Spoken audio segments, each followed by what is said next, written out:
warahmatullahi wabarakatuh. Di sini saya akan menjelaskan materi tentang penyakit anemia. Dosen pembimbing Ibu Citra Amania Anhar, SSI, MSI. Disusun oleh saya sendiri, Sinta Febriana Rohman, NIM 2101010011. Pengertian anemia. Anemia adalah suatu keadaan kadar hemoglobin atau Hb di dalam darah lebih rendah daripada nilai normal untuk kelompok orang menurut umur dan jenis kelamin.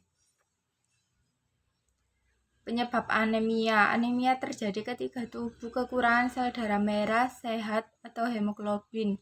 Akibatnya sel-sel darah tubuh tidak mendapat cukup oksigen dan tidak berfungsi secara normal atau hipoksemia. Secara garis besar, anemia terjadi akibat 3 kondisi berikut ini. Yang pertama, produksi sel darah merah yang kurang. Yang kedua, kehilangan darah secara berlebihan. Yang ketiga, hancurnya sel darah merah yang terlalu cepat.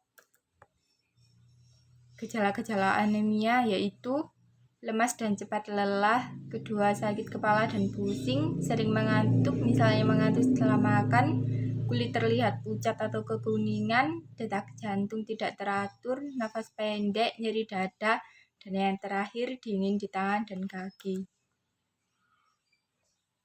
Diagnosis anemia. Selain tes darah, dokter akan melaksanakan pemeriksaan lanjutan lain untuk mencari penyebab anemia seperti endoskopi untuk melihat apakah lambung atau usus mengalami perdarahan. Yang kedua, USG panggul guna mengetahui penyebab gangguan menstruasi yang menimbulkan anemia. Yang ketiga, pemeriksaan aspirasi sumsum tulang guna mengetahui kadar bentuk serta tingkat kematangan sel darah dari pabrik langsung. Yang terakhir, pemeriksaan sampel cairan ketuban saat kehamilan guna mengetahui kemungkinan janin menderita kelainan genetik yang menyebabkan anemia. Selanjutnya, pengobatan anemia. Beberapa contoh pengobatan anemia atau obat kurang darah berdasarkan jenisnya adalah 1. Anemia akibat kekurangan zat besi. Kondisi ini dapat diatasi dengan mengonsumsi suplemen zat besi dan makanan yang kaya akan zat besi, seperti beras merah, daging, sayuran hijau, dan kacang-kacangan. Yang kedua, anemia akibat perdarahan. Kondisi ini diobati dengan menghentikan perdarahan. Bila diperlukan, dokter juga akan memberikan suplemen zat besi atau transfusi darah.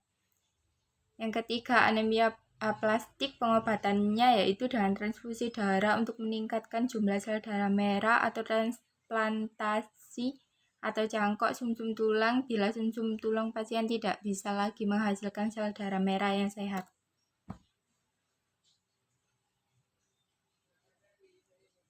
Pencegahan anemia. Yang pertama, dengan makan makanan kaya zat besi dan asam folat seperti daging, sereal, kacang-kacangan, sayuran berdaun hijau gelap, roti, dan buah-buahan. Yang kedua, dengan makan makanan kaya vitamin B12 seperti susu dan produk turunannya, serta makanan berbahan dasar kacang kedelai seperti tempe dan tahu, buah-buahan kaya vitamin C misalnya jeruk, melon, tomat, dan stroberi. Selain dan makanan, anemia akibat kekurangan zat besi juga dapat dicegah dengan mengonsumsi suplemen zat besi secara rutin. Berikut gambar perbedaan anemia normal dan penyakit anemia atau kurang darah. Kesimpulan, berdasarkan uraian pada pembahasan dapat disimpulkan beberapa hal sebagai berikut.